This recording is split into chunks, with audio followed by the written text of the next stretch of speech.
శుక్లాంబరధరం విష్ణుం శశివర్ణం చతుర్భుజం ప్రసన్నవదనం ధ్యాయేత్ సర్వవిఘ్నోపశాంతయే అగజానన పద్మార్కం గజానన మహార్నిశం అనేకదంతం భక్తానాం ఏకదంతం ఉపాస్మహే. ఓం గం గణపతయే నమః. ఓం శ్రీమాత్రే నమః. ఓం శ్రీ గురుభ్యోం నమః. మా ఆది ఆస్ట్రాలను చూస్తున్నటువంటి మీ అందరికీ, అలాగే విదేశాల్లో కూడా ఉంటూ నన్ను ఎంతగానో ప్రోత్సహిస్తూ నాకు ఫోన్లు చేస్తూ నిరంతరము నన్ను డౌట్లు అడగడం, మీరు ఫాలో అవ్వడం అనేది చాలా బాగుంది. మీ అందరికీ పేరు పేరున నా హృదయపూర్వక నమస్కారాలు. అలాగే మా ఆది అస్ట్రాలజీ తరపు నుంచి నేను మీ వాడ్రేవాది నేను చెప్తున్నాను. నేను వాడ్రేవాది, నేను ఆది అస్ట్రాలజీ నుంచి మాట్లాడుతున్నా. సో ఈ మన జాతకాల గురించి చెప్పుకుందామండి. ఇప్పుడు మనం కుజుడు గురించి చెప్పుకుందాం, వక్రగతిలో కుజుడు గురించి చెప్పుకుందాం. చెప్పుకునే ముందర ఏంటంటే, మీ జాతకాలు చూపించుకోవాలన్నా, లేదా పెళ్లి సంబంధాలు ఉంటాయి, కొంతమంది మ్యాచెస్ ఉంటాయి కదండి, మ్యాచింగ్ అది కావాలన్నా తప్పకుండా మేము చెప్తాము.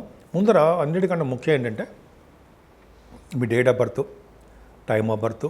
అంటే టైమ్ ఆఫ్ బర్త్ అంటే మీరు ఎప్పుడు పుట్టారు, మీ ఏ సంవత్సరంలో పుట్టారో అలా ఆ date of birth, time of birth, place, main important place కూడా అండి. ఆ ప్లేస్ ఆఫ్ బర్త్ కూడా ఉంటే చక్కటి ఫలితాలు వస్తాయి. మీరు ఉద్యోగం కానీ, లేకపోతే వివాహం అవ్వాలన్నా, లేకపోతే ఎప్పుడు ఉద్యోగం వస్తుందని కానీ, ఎప్పుడు వివాహం అవుతుంది, అదే శుభకార్యాలు ఎప్పుడు చేస్తాము, మా ఆదేశాల తరపున నేనే చెప్తూ ఉంటానండి ఎక్కువగాను. ముఖ్యంగా మీరు ఫోన్ చేసినప్పుడు నేను ఫోన్ ఎంగేజ్లో ఉన్నా, నేను షూటింగ్స్లో ఉన్నప్పుడు కొద్దిగా ఫోన్ ఆఫ్ చేస్తూ ఉంటాను. వాటిలో ఉన్నా మీరు ఏమనుకోవద్దు. మీరు జనరల్గా మెసేజ్లు పెట్టండి. మెసేజ్లు పెడితే వాట్సాప్లో నేను తప్పకుండా చూస్తాను. మళ్ళీ నేను ఇమ్మీడియట్గా రెస్పాండ్ అవుతాను.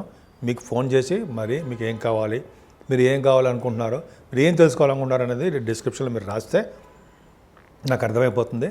సో ఈ విధంగా మనం జాతకాల్లో చూసుకోవచ్చండి. మెయిన్ ఇప్పుడు ఏంటంటే మనం తెలుసుకోవాల్సింది కుజుడు యొక్క వక్రగతి అండి. వక్రగతిలో ఉన్న కుజుడికి బలవంతుడవుతాడు. అసలు ఏంటి, ఎలా ఉంటుంది అంటే, మనకి డిసెంబర్ 7వ తారీఖు 2024 ఈ సంవత్సరం నుంచి వచ్చే సంవత్సరం వచ్చే సంవత్సరం 20వ తారీఖు జనవరి 2025 ఈ 45 రోజులు ఉంటాడండి. ఈ 45 రోజులు కూడా కర్కాటక రాశిలో కుజుడు వక్రగతిలో ఉంటున్నాడు. వక్రగతిలో ఉంటున్నాడంటే ఇంతకుముందు నీచ స్థితిలో ఉన్నాడు, ఇప్పుడు వక్రగతిలో విపరీతమైన బలవంతుడుగా ఉంటాడు. కొన్ని రాశుల వాళ్ళకి దోషాలు ఆపాదిస్తాడు, కొన్ని రాశుల వాళ్ళకి విశేషమైన యోగాలు కూడా కలిగిస్తూ ఉంటాడు. సో ఈ 12 రాశుల వాళ్ళకి కుజుడు యొక్క ప్రభావం ఎలా ఉండబోతోంది, 12 రాశుల మీద ఎలా ఉండబోతుంది, 12 రాశుల వాళ్ళకి ఎలా ఉండబోతోంది మనం తెలుసుకుందాం. అంతకంటేనండి, మీకు జరుగుతున్న దశలు అనేది చాలా ఇంపార్టెంట్. ఆ దశల ప్రకారమే మెయిన్ జరుగుతుంది. ఈ కుజుడు వక్రించకపోయినా, దిగ్బలత్వం ఉన్నా ఏమవుతుందంటే ఆ ఫలితాలు ఉంటాయి. కానీ మన రిఫ్లెక్షన్, మనకు జరుగుతున్న దశలు, మనకి జరుగుతున్నటువంటి దశలు, అలాగే మనకు జరుగుతున్నటువంటి గోచార ప్రకారం ఎలా ఉంటుంది, ఈ రెండు యొక్క కాంబినేషన్ ప్రకారం మనం చూసుకుంటాం. అప్పుడే చూస్తాం. మెయిన్ దశల మీద ఆధారపడి ఉంటుందండి మనకి ఏ దశ జరుగుతుంది అవన్నీ కూడా. సో ఇవన్నీ కూడా మెయిన్ ఇంపార్టెంట్ చూసుకోవాలి. కుజుడు అనేవాడు బలవంతుడు అవుతున్నాడు. 45 రోజుల పాటు అక్కడ దిగ్బలత్వంలో దిగ్బలత్వం కాదు కానీ అక్కడ ఉండిపోయాడు, కర్కాటక రాశిలో ఉండిపోయాడు. సో ఈ రాశిలో ఉండిపోవడం వల్ల ఎలా ఉంటుంది, దేశానికి ఎలా ఉంటుంది, మన రాష్ట్రానికి ఎలా ఉంటుంది, మన మీద ప్రభావం మెయిన్ మన మీదేనండి. రాష్ట్రం గురించి, దేశం గురించి మనకి అంత వద్దు. మన మీద ఎలా ఉండబోతుందో ఇప్పుడు మనం తెలుసుకుందాం. 12 రాశుల వాళ్ళకి ఎలా ఉండబోతుందో ఇప్పుడు తెలుసుకుందాము. ధనుర్రాశి వాళ్ళకి కుజస్తంభన వలన, కుజుడు యొక్క కర్కాటక రాశిలో నుండి కుజుడు వక్రగతిలో ఉండడం వలన ఏం ఫలితాలు ఇస్తాడు? మంచి ఫలితాలు ఉంటాయండి. కాకపోతే ఏంటంటే మీరు కష్టపడాలి. ద్వితీయ భావాన్ని కుజుడు చూస్తున్నాడు. కుజుడు ద్వితీయ భావం చూడడం వలన సంపదలు పెరుగుతాయి. కాకపోతే విద్యలో కూడా ఆటంకాలు కలగడానికే ఎక్కువ అవకాశాలు ఉన్నాయి. మీ ధనం విషయంలోనూ ఏమాత్రం భయపడాల్సిన అవసరం లేదు. కుటుంబంలో వృద్ధి కలుగుతూనే ఉంటుంది. ముఖ్యంగా చదువు బాగా చదవండి. అంతేకాకుండా వాహనాలు కొనుక్కోవడానికి అవకాశాలు ఎక్కువ ఉన్నాయి. ఆయన 3వ భావం కూడా చూస్తున్నాడు కాబట్టి ఎక్కువగా తరచూ షార్ట్ జర్నీస్, దగ్గర ప్రాంత ప్రయాణాలు చేయడము, మీ తోబుట్టువులను కలవడము, మీ వే ఆఫ్ లివింగ్ స్టైల్ ఎక్కువగా ఆలోచిస్తూ ఉంటారు కదా, ఆలోచనలు కార్యరూపం దాల్చడము, శుభవార్తలు, శుభకార్యాలు చేయడము ఎక్కువ జరుగుతుంది. ముఖ్యంగా మీరు వాహన యోగం కొనుక్కోవడం కూడా అవకాశం ఉంది. పంచమ స్థానాధిపతి అయినటువంటి కుజుడు అష్టమంలో తప్పండి. అంటే వక్రగతిలో ఉన్నాడు కాబట్టి, ఆయనకు బలమైన వాడు కాబట్టి అష్టమంలో తప్పు. తప్పు అంటే అర్థం ఏంటంటే సంతానం విషయంలో కొద్దిగా ప్రాబ్లమ్స్ కలగడానికి అవకాశం ఉంటుంది. అలాగే మీరు స్పోర్ట్స్ రంగంలో బాగా మీరు నిష్ణాతులు అనుకోండి, స్పోర్ట్స్ రంగంలో బ్రహ్మాండంగా ఉంటారు. కానీ ఆ వాటిలో కూడా మీకు అంతగా ఈ కాలంలో 45 రోజుల పాటు యోగించదు. అలాగే స్టాక్ మార్కెట్లో ఉన్న వాళ్ళు కూడా లాసులు రావడానికే అవకాశం ఉంటుంది. ఆచితూచి ఆడాల్సిందే. పంచమాధిపతి ఎప్పుడు స్ట్రాంగ్గా ఉంటేనే తప్ప, స్ట్రాంగ్గా ఉన్నప్పటికీ కూడా అష్టమ స్థానంలో గడిపాడు కాబట్టి కొద్దిగా ప్రాబ్లమ్స్ మీ రాశి వాళ్ళకి ఉన్నాయి. ఆయన పైగా మీ కుజుడు కూడా మీకు అష్టమ స్థానంలో ఉన్నాడు కాబట్టి జలగండం ఉన్నట్టుగా ఉండడానికి అవకాశం ఉందండి. జలం అంటే ఏంటంటే నీటి వలన మీకు ప్రమాదాలు, అదే రోడ్డు మీద ప్రమాదాలు అంటే ప్రతి వాడికి జరిగిపోతుందా అంటే జరగదు. వాళ్ళ జాతకాల రీత్యా వాళ్ళ జరుగుతుంది, దశల రీత్యా ఉంటుంది తప్ప ఇది కుజుడు ఇప్పుడు చెప్పేదంతా కూడా ఏ ఒక్కరిని ఉద్దేశించి చెప్తుంది కాదు. యూనివర్స్ అందరికీ కావాల్సిన ఇన్ఫర్మేషన్ మనం తగు జాగ్రత్తలు తీసుకుంటాం తప్ప, ఇన్ఫర్మేషన్ అంటే మనం జాగ్రత్తలు తీసుకోవడానికి చెప్తున్నాం తప్ప తెలుసుకోవడం కోసం చెప్తున్నాం. పూజలు ఇచ్చే ఫలితాలు ఏముంటాయి తెలుసుకోవడం అంతే తప్ప మీరు దాని గురించి బాగా భయపడిపోయి ఇచ్చే బాబా ఏమైపోతున్నాను అది ఏమీ లేదు. ప్రాణ భయం ప్రాణగండం ఏమీ ఉండదు. మిగతా గ్రహాలు ఉన్నాయి కదండి. కుజుడు అంత ఈజీగా అవన్నీ చంపాడు. మంచి చేస్తాడు ఆయన. సుబ్రహ్మణ్యుడు అంటే మాటలు కాదు కదండి, మంచే చేస్తాడు ఆయన. సో అష్టమస్థానం ఉన్నాడు కాబట్టి ధనయోగాన్ని తరవంతరంకి వచ్చి ధనయోగాన్ని ఇస్తాడు.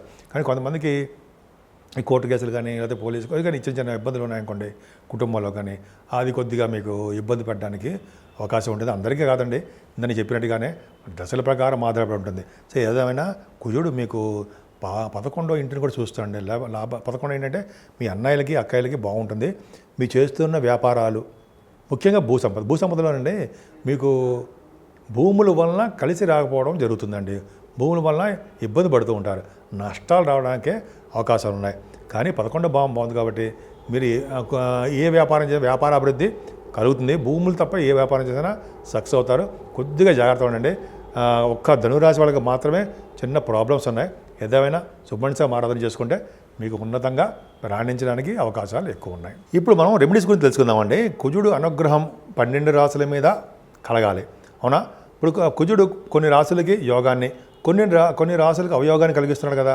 ఈ స్ట్రాంగ్గా ఉండడం వలన, ఆయన అంటే కుజుడు స్తంభన వలన, కుజుడు యొక్క రెట్రోగేషన్ వలన కొన్ని రాశులకి ఇబ్బంది కలిగిస్తున్నాడు.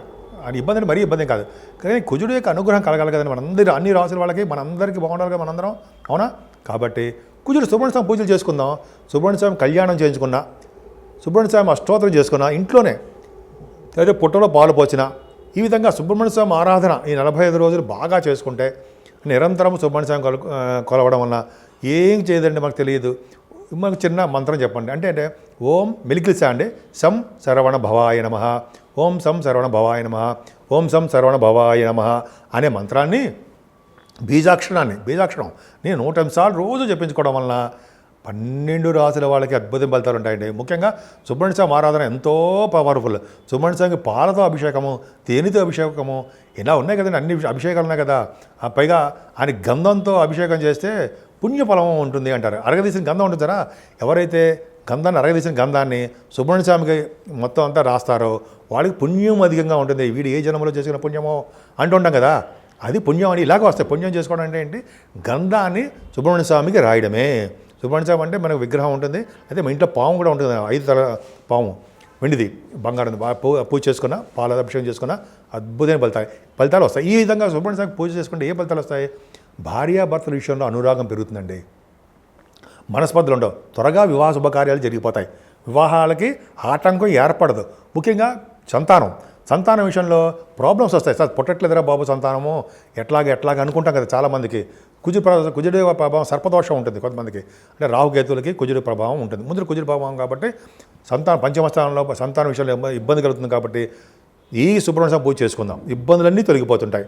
అలాగే ఇంకా చెప్పాలంటే ఈ కొంతమందికి ఉద్యోగాల భద్రత ఉండదు. ఉద్యోగాల కోసం కూడా ట్రై చేసే వాళ్ళకి, విదేశాలు వెళ్ళడానికి ట్రై చేసే వాళ్ళకి ఇలాగ అన్ని యాంగిల్స్ చూసి, అంటే అన్నిటి ప్రభావం యొక్క కుజుడే కారకుడవుతాడు. ముఖ్యంగా సంతాన విషయంలోనూ, భార్యాభర్తల విషయంలోనూ, భార్యాభర్తలు విడగొట్టాలన్నా కలపాలన్నా కూడా ఆయనే కారకుడవుతాడు. పైగా ఇంకా చెప్పండి వివాహ శుభకార్యాల్లోనూ అనేక రకాలుగా యాక్సిడెంట్స్ కాకుండా ఆయన మరి రోడ్డు ప్రమాదాలు కలగడానికి, యాక్సిడెంట్ కలగడానికి, బోన్స్ తిరగడానికి, రక్తం కారడానికి ఇవన్నీ కారకుడు ఆయనే కదా. అవన్నీ కాకుండా సర్వదా రక్షగా ఉంటాడు సుబ్రహ్మణ్యుడు. కాబట్టి సుబ్రహ్మణ్య స్వామి ఆరాధన ఎంత చేసుకుంటే అంత అద్భుతమైన ఫలితాలు ఇస్తారండి. కుజస్తంభం కాబట్టి చెడు ఫలితాలు ఎక్కువ, అంటే ఆయన బాగా రిట్రగేషన్లో ఉన్నాడు కాబట్టి ప్రాబ్లమ్స్ క్రియేట్ అవుతుంది. మనకేం చేయడు, మన రాష్ట్రానికో వేరే రాష్ట్రాలకు చిన్న చిన్న మనస్పర్ధలు వ్యవస్థ వస్తుంటాయి, అది పక్క పెడదాం. 12 రాసుల వాళ్ళకి బాగుండాలని, అద్భుతంగా ఉండాలని, ఇటు యోగం చేసినా యోగం చేయకపోయినా కుజుడి యొక్క ప్రభావం వలన, కుజుడి యొక్క సుబ్రహ్మణ్య స్వామి ఆరాధన వలన 12 రాసుల వాళ్ళకి ఆయన యొక్క చల్లని చూపులు, ఆయన యొక్క దీవెనలు కలగాలని, ఆయన దీవెన వల్ల మనందరం సుఖ సంతోషాలతోటి ఆయుర ఆరోగ్యాలతోటి ఎప్పుడూ అద్భుతంగా ఉండాలని ఉంటారని నేను మనస్ఫూర్తిగా కోరుకుంటున్నాను.